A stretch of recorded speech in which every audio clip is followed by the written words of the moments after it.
ito po ang Suzuki V-Strom SX250. Silipin natin ngayong araw. Tara!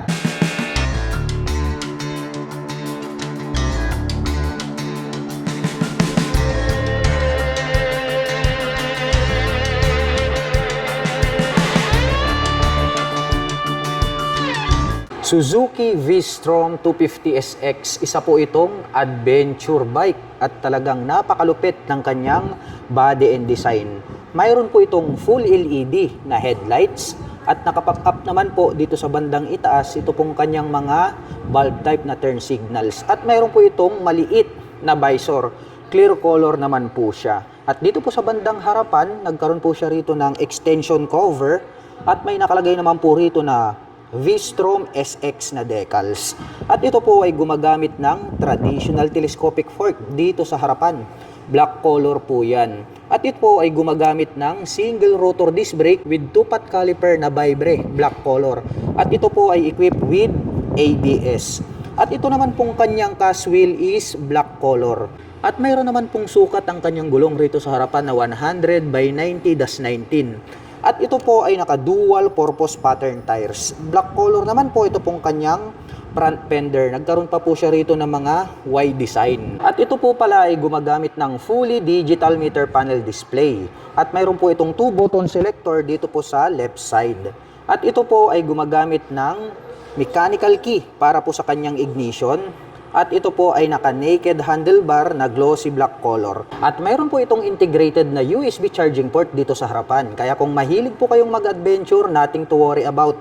Dahil kahit saan po kayo magpunta, kapag nalobat na po ang inyong mga dalang mobile phones at gadgets, ay pwede po kayong mag-recharge anytime, anywhere. At ang kanya naman pong mga button selectors dito po sa kaliwa, mayroon po itong passing light, high beam and low beam, turn signal selector at ang kanyang horn. Habang dito naman po sa kabila, mayroon po itong engine kill switch at ang kanyang electric starter. At mayroon na din po pala itong built-in na handguard. Black color naman po ito pong kanyang mga front levers. At dahon type naman po ito pong kanyang mga built-in na side mirrors. At ang laki po nito pong kanyang fuel tank cover. At combination po ito ng gray color and then glossy black. May nakalagay naman po rito na Suzuki decal in gray color. At ito po pala ay mayroong fuel tank capacity na 12 liters. At mayroon naman po itong fuel consumption na 35 km per liter. Dito po pala sa bandang harapan, nagkaroon pa po siya pala rito ng mga spares na nagkaroon po ng mga butas rito, which is windlet po yan. And then meron po tayong makikita rito na SX na decals and red color. Mayroon pong nakalagay rito na 250, which is yan naman po yung kanyang engine displacement. Nagkaroon po ng triangle shape dito po sa bandang gitna at nagkaroon po siya dyan ng pins. At may nakalagay naman po rito sa bandang ibaba na is OCS, Suzuki Oil Cooling System. At ito pong kanyang fuel tank cover dito sa bandang ibaba, nagkaroon ulit siya rito ng mga Y design na naka-intact, which is very attractive po sa ating paningin. Combination po pala ng gray at glossy black ito pong kanyang side cover. At may makikita po tayo rito na minimal decal na red and then gray color. At dito po sa bandang dulo may nakalagay po rito na ABS decal. Dahil ito po ay equipped with dual channel ABS. At ito pong kanyang upuan, separated po ito sa dalawa. Mas mataas po ito pong ating back rider seat. At combination naman po ng gray at black ito pong kanyang set cover. Naka U-shape po yan para kahit ganito kalaki, ito pong adventure bike na ito ay mas mababa po yung kanyang seat height at ground clearance. May nakalagay naman po rito na SX dito po mismo sa kanyang set cover. At ang ganda rin po nito pong kanyang silver na integrated na grab bar. Dahil converted na po ito as rear carrier. Kaya hindi nyo na po kailangang mag-aftermarket. Straight out from casa, pwede na po kayo agad mag-installed dito ng top box. Silipin naman po natin ito pong kanyang taillight. Triangle shape po siya at naka full LED na rin po yan. Habang naka-pop up naman po na bulb type, ito pong kanyang mga turn signals. Mayroon po itong LED na plate light. May added light reflector dito sa gitna. At ito pong kanyang rear fender ang kanyang nagsisilbing plate holder. At ngayon naman po ay susubukan po nating sakyan. Ito pong kanilang adventure bike na Suzuki V-Strom SX250 para maipakita ko sa inyo kung gaano nga ba ito kataas. By the way, para po sa mga magtatanong, ang aking height is just around 5'6". Makikita nyo naman, tiptoe tayo rito, pero saktong-sakto lang para sa mga 5'6" in height kagaya ko dahil kayang-kaya ko po itong i-maneuver. Bagay na bagay, no? Parang ang bruise ko ng dating. Ganito naman po siya sa side view.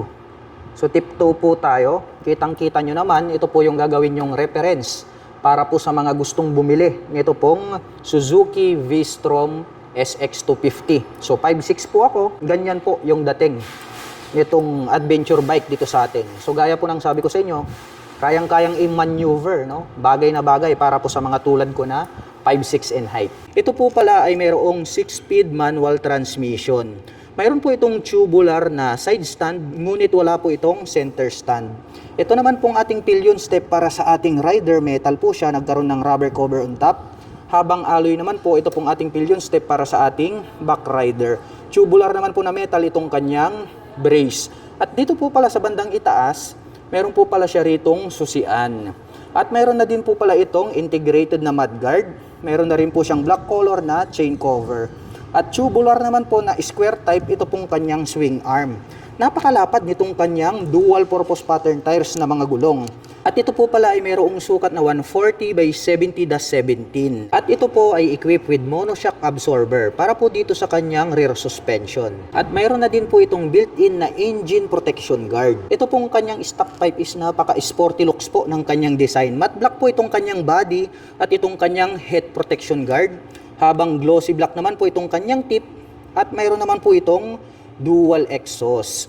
At ito po ay equipped with single rotor disc brake with single pot caliper na Vibre, black color.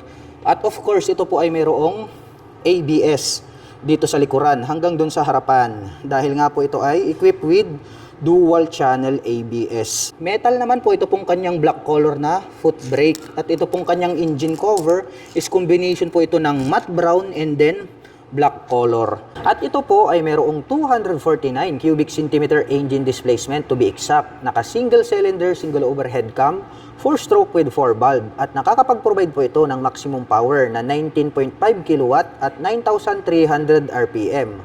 Habang nakakapagbigay naman po ito ng maximum torque na 22.2 Nm at 7,300 RPM. At mayroon po itong seat height na 835 mm, may ground clearance na 205 mm, may wheelbase na 1,440 mm at mayroon naman po itong kabuuang bigat na 167 kg. At ang presyo po ng Suzuki V-Strom 250SX ay nagkakahalaga po ito ng 229,000 pesos. At kung gusto mo naman pong kumuha ng hulugan ay kailangan mo pong mag-down payment ng 31,800 pesos. At mayroon naman po itong 10,641 pesos sa loob po yan ng 3 taon.